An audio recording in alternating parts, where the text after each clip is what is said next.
Hello, I've just found that clock at the bins down at the gate there. I think it's pretty good fun, that. I mean, I don't suppose it works and it's pretty dirty. We'll give it a clean up and I think we might put that up on the shed. Anyway, welcome to the allotment. I'm going to give you a little June-July tour today and take you around every border and just show you how all the bits and bobs are coming along. So I think we'll just start right outside the gate here. These two troughs Kenny made, I don't know, was it in this winter? Or, yeah, I think so. And they're coming along quite nicely. I popped in this rose. Oh, it's absolutely beautiful. It looks like a wild rose. Kind of gets yellow flowers, and then when they're new, they're almost pinkish, and it's got the most beautiful scent. And I've got a clematis in there as well, which struggled with the cold weather in the spring, but that's coming on quite nicely now. I'll just give you a closer look. So there you see the rose. It's a climber, a rambler, whatever you call it, so it's going to go up that fence. And then the clematis, which is a rather spindly to say the least, but and I forget what kind of flowers on there. I can't remember what I bought. And between the two I've got some sweet peas, which are taking their time to come on, but I'm sure they will eventually. And in the next trough I put in some gladioli bulbs, which are coming on great, as you see, and amongst them I've got loads of sweet peas as well. They've taken a long time, as I see, to come on, but they're starting to now, and I'm hoping in the next week or two they'll get big enough and I'll be able to attach them onto that fence and they'll scramble all the way up there and give us a nice show.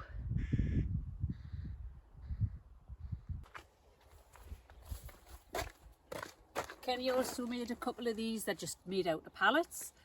This is on the front of the fence, so just put, there's like two layers here, two little shelves. We've got nasturtiums and marigolds in there. They're firing away, and that should be lovely in another couple of weeks when it all start to flower. We've got one on either side of the gate, so it's a nice little entrance to the allotment. Really, I like it. Get lots of flowers in. I know it's for veg, but there's no reason why you can't make it pretty as well, is there?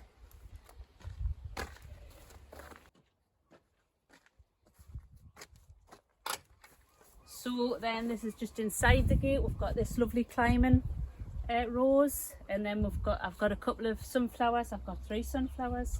Actually, I need to tie that up, and some cosmos going across there. And then at this other side there's a honeysuckle climbing up, and we've got these little orange flowers, but I've forgotten what they are called. I don't know what they are, but they're great. They're really prolific. Oh, getting attacked. Right, onto the veg. So this is the first border. As you can see, it's all the onions and the garlic. I've got some chard and I've got some broad beans. It's quite amazing actually. I don't usually look back at our old videos, but I happened to look back yesterday at the June allotment tour from last year, and all the onions were up and all the garlic was up and the broad beans were ready.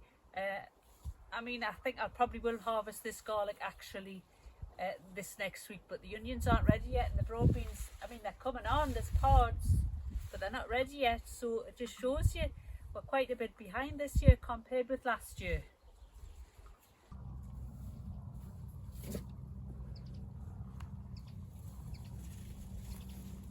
So this is the border that we'll put the tomatoes in. A couple of videos ago I think you saw that. They've only been in a few days actually. They're fine, they look quite healthy, I'm happy with them. We haven't managed to buy any stakes yet, which we need to get. And as I said in the other video, I got my varieties all mixed up, so it's going to be just a nice surprise if they do fruit, what we'll get out of them, whether it's going to be cherry tomatoes or yellow ones or whatever, I don't know. Anyway, yeah, happy with this border. It's coming on quite nicely. We're letting these poppies go, as I say. Once they've finished flowering, we'll pull them out. And we've got marigolds, not marigolds, oh well, I have got a marigold and some nasturtiums at the front are pretty far yet. There's nothing wrong with that, is there?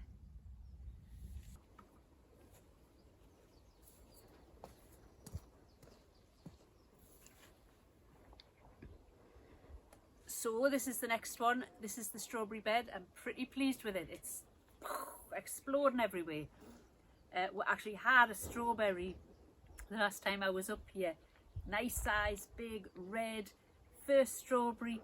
But then when I picked it, I looked and it had been half eaten by something. So that's pretty annoying. I'm not sure what it was. I suspect it was a slug. But we didn't have it netted. We didn't have the strawberries netted. So we have just managed to scrounge up this bit netting from in the shed. And it's just kind of propped up with bits of wood at the minute. Kenny's going to go around with a staple gun and try and staple that down a bit after this. But I might have a little rifle through here and see if there's any strawberries. We should get a good crop because it's had masses of flowers this year. I think the strawberries must like the cold start of the year. See if we can see any. Lots of little green ones starting.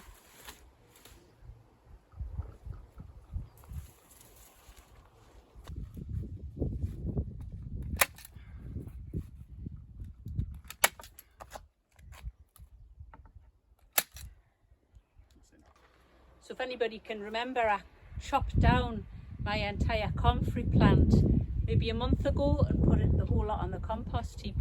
And that's it, grown back up to that again already. It's incredible. It's such a vigorous plant, and I can see why it gets invasive.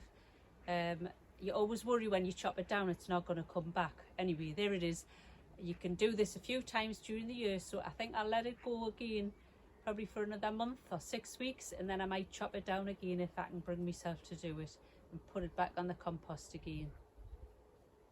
And then coming round to the next border behind there's nothing in there but a beautiful big foxglove and some nasturtiums. It seems a shame to have left it all this time. Originally it was going to be the pea border, but I planted straight into the ground with the peas and they didn't come up. So it's going to be the purple sprouting broccoli border. I've got the broccoli at home growing on. I'm just waiting for that foxglove to die back, and we'll take that out, put the broccoli in and make a net over it in due course.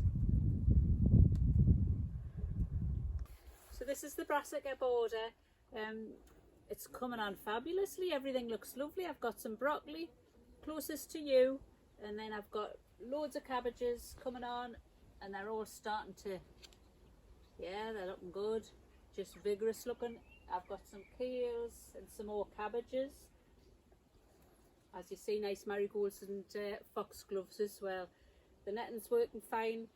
The birds aren't getting to them. There's no caterpillars on there. A couple of nibbles from slugs. Actually, I wanted to mention as well, because I've forgotten to give you an update on the nematodes that I put on. How long ago was that? Maybe a month? And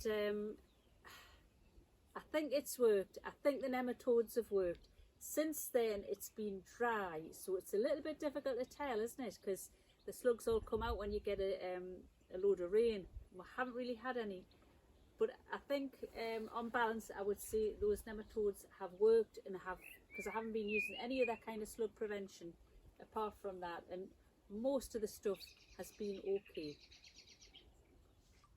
I've also got a nice big long row of onions planted down each side of this Brassica border. I'm not really sure whether they'll work. I put them in really late. They were just given to us by a friend who happened to have them as extra spares, onion sets. So I've just pushed them in. They're alive. They've got green stalks on the top. So hopefully the bulbs will swell in due course.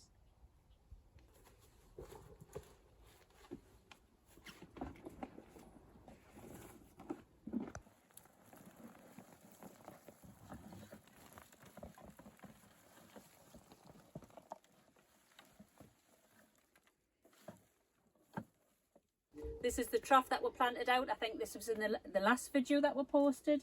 These are the squash uchikikuri variety. We're going to grow them up the fence. Literally in, was it three or 4 days since we planted these? They've grown a lot. So I've got high hopes for them.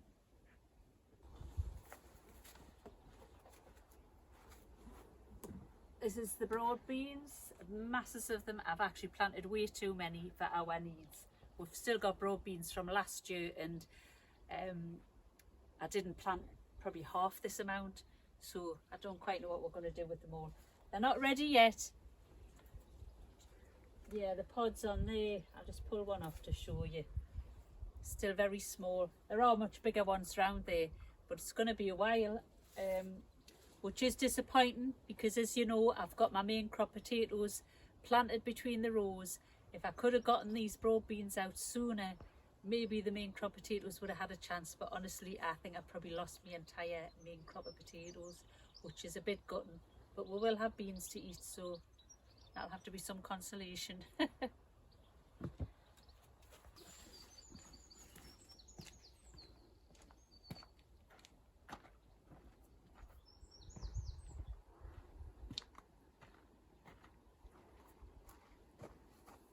So this is the border that my runner beans went into. I had quite a bit of trouble with them at the beginning.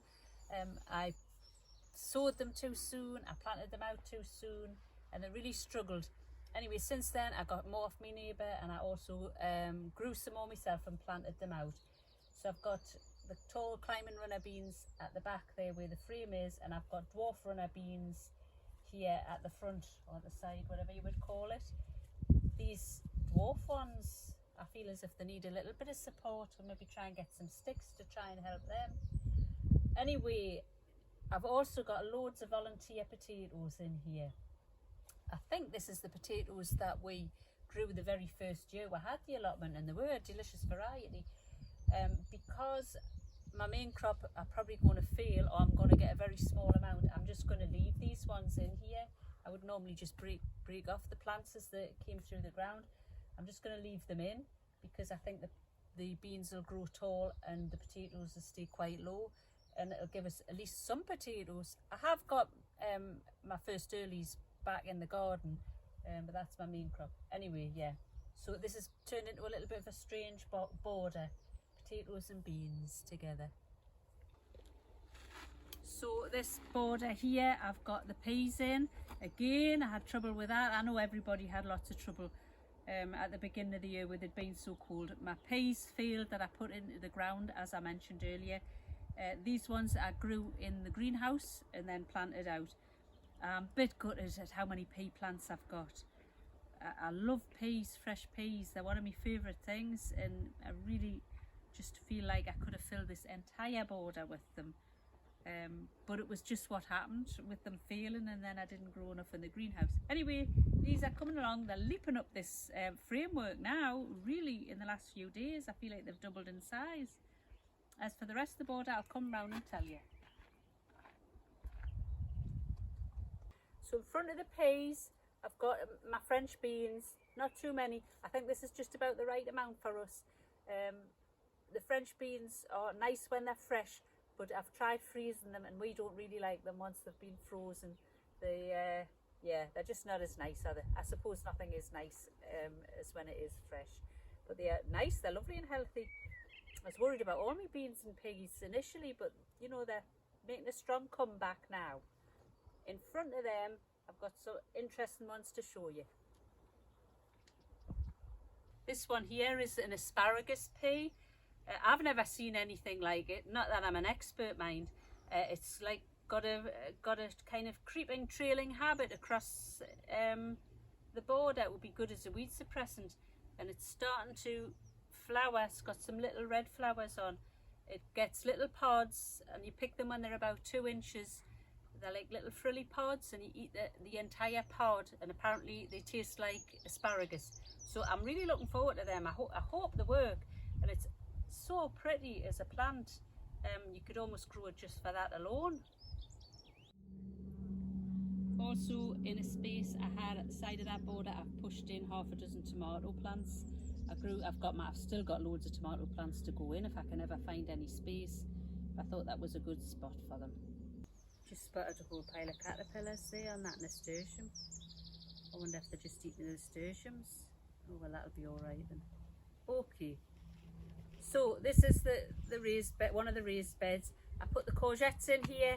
If you remember, I think they were dying in their pots for whatever reason, who knows. It's been such a funny year. And that one of them got eaten down to the nub by a slug. Actually, the nematode stuff doesn't seem to have worked as well in these two raised beds. I just probably didn't put enough of it on. And also I think all the wood on the raised beds gives loads of places for the slugs to hide. Anyway, I've only lost the one courgette, the rest are coming on. One of them doesn't look so great, but the rest, yeah, I'll give them a little feed and they're doing well. As also in this border I've got 3 New Zealand yam plants and they are doing well as well, and a little row of onions, more of those spare ones that we got off a friend. So this is the last bed, the raised bed. It's got a little bit of a mishmash of stuff in it. I never really got organised with this bed, but I'll show you what we've got in it anyway. So if you look carefully, tucked in here just looks like little bits of grass. This is garlic chives. I planted this months ago. It just takes a long time for chives to get established, I've found. They're there though, so I guess we'll just leave them to carry on. This one here is that self-seeded itself. It's orach. It's a red spinach. It's nice. It doesn't really have much of a taste, but it looks really pretty in the salads, so it's what it's good for. Obviously these are the chives, which are just a glory to behold, aren't they? Right, it needs a bit of weeding, to be honest. Next to these chives, that's spring onions coming along. They've taken a long time to get going as well. And I've got a nice pile of rocket. I did plant this whole area with lettuce seed. I've got 1 lettuce and all the rest I can only assume it was slugs that ate that. That's a celery plant I grew from seed. I'm quite pleased about that. Only got the 1 though. I think I'll try next year a bit harder with celery and see if I can get a few plants. I've got this is beetroot, and I've got a few more beetroot plants I'm going to be putting in there this week probably, just to get this border fully used. And this is sorrel. Sorrel's lovely. I'm really happy I put this in. The leaves for salad, if you eat them when they're about that size, they're just very nice and sharp, tasting lemony. When they get bigger, about that size, they're just too much, very kind of bitter and strong tasting. We'll put in some little tumbling tomatoes right round the edge of this border a couple of weeks ago. Well, they're struggling really, that's the truth. They were struggling before they went in and they're still struggling now. They are surviving though. They're trying to go to flower. They're trying to flower already, which is way too soon for them, so I'm just nipping out the flowers as I see them. Fingers crossed, maybe they'll come to something.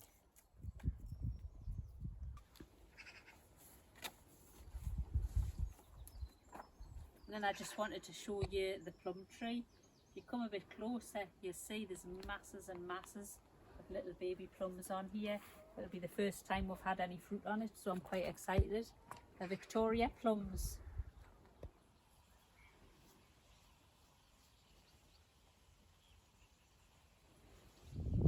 This one is the Cox's Orange Pippin. We put all these trees in 3 years ago. We got a few apples off this one last year, and again it's got a few, which is all you can expect at this stage. But we did find it had these caterpillars on it. They were like, it was a weird thing, they were like in a bundle of web almost, and when you pulled it off, they'd eaten all the leaf it was on, and inside of the bundle was masses of writhing caterpillars. After investigation, Kenny discovered it was called the Tortrix moth. Tortrix moth. Anyway, so just pulled those off by hand. I don't see any more. And they were also on the honeysuckle here. This little border here, again, it's just got some onions in. I'm just waiting for them now to finish. Once the foliage tips over, I'll take them out. They have already tried to go to seed, and I've just snipped off the flower heads. So I don't know whether they'll grow any bigger, the bulbs, or not. And next to them I've got some courgettes, which I've never grown before. I don't even exactly know what it is I'm looking for to pick. I figure it's some kind of little sprouty thing that I'm supposed to pick, and when that's going to be ready I don't know. It just kind of looks like kale.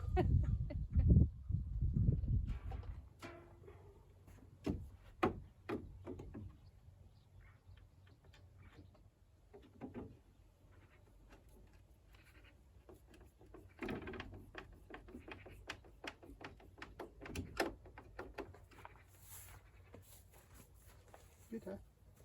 It's a bit bent.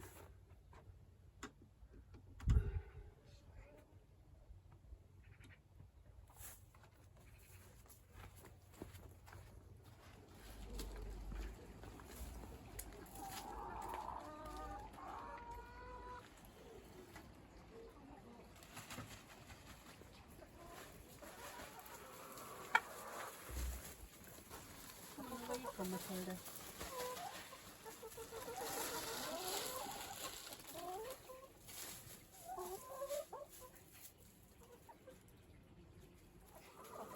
Not very bright, are you? She's not very bright. You stay there, you're not getting out. You just slide the gate.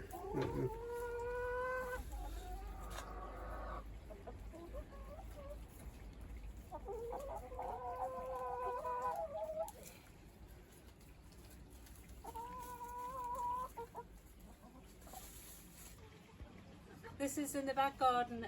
This is the first early potatoes. I've got two varieties here. Swift was it Home Guard, as we said. Well, that's their first earlies as well. Hopefully they'll be ready pretty soon. It's always so exciting to dig up your first set of potatoes, isn't it? We've got a bit of a raspberry growing on here as well. But yeah, that's all doing fine. Although I have to say I've completely forgotten to earth up my potatoes this year. Just slipped my mind entirely. However, all is not lost, because I was watching Charles Dowding video and he said he doesn't earth up his no dig potatoes. So if it's good enough for him, it's good enough for me. So hopefully all will be well. So all my gardening buckets is coming along absolutely fine, fabulously. At the back here is the New Zealand yams. They're going to be going into the onion border up at the allotment. In front of them it's patty pan squash, and I'm going to have to start. Aye, there is actually some fruit starting to form there, which is quite exciting. They are staying in the buckets. This here is the squash. Yeah, the squash. That is going to be going, well, in a couple of different places. I'm going to plant that in the next few days. And the little buckets here, I've had some mustard and cress which we've used. The spring onions look a bit sad. Beetroot, what is that? Rocket, carrots. They are leeks, which I'm just going to let grow on until they're big enough to plant out right at the end of the summer season, and they'll be going in. And then round this side, well, there's all this lettuce here, which I don't know what variety it is. You know, I got this seed last year when there was a shortage, and it said Little Gem. Well, that doesn't look like Little Gem lettuce to me. However, it's edible, so who cares? I've got some carrots, I've got some sorrel, and then turning around here, that's just some nice little red spinach there again, which is, as I say, very pretty for the salads. And these are my zinnias, which I know are all squished together. Everybody else has them wide apart, but I've never grown them before, and I can't be bothered, and I'm just going to leave them like that. And that's some antirrhinums, which are quite nice. They're wilting a bit. I've noticed they wilt terribly in the sun. These are my leeks, which I'm bringing on for when I've got space in the beds up at the allotment. They've doubled in size in the last week. They're coming on lovely. This is all the salad buckets that I've got growing, which I said at the beginning of the year I was going to grow my salad at the back door because it just made more sense for us.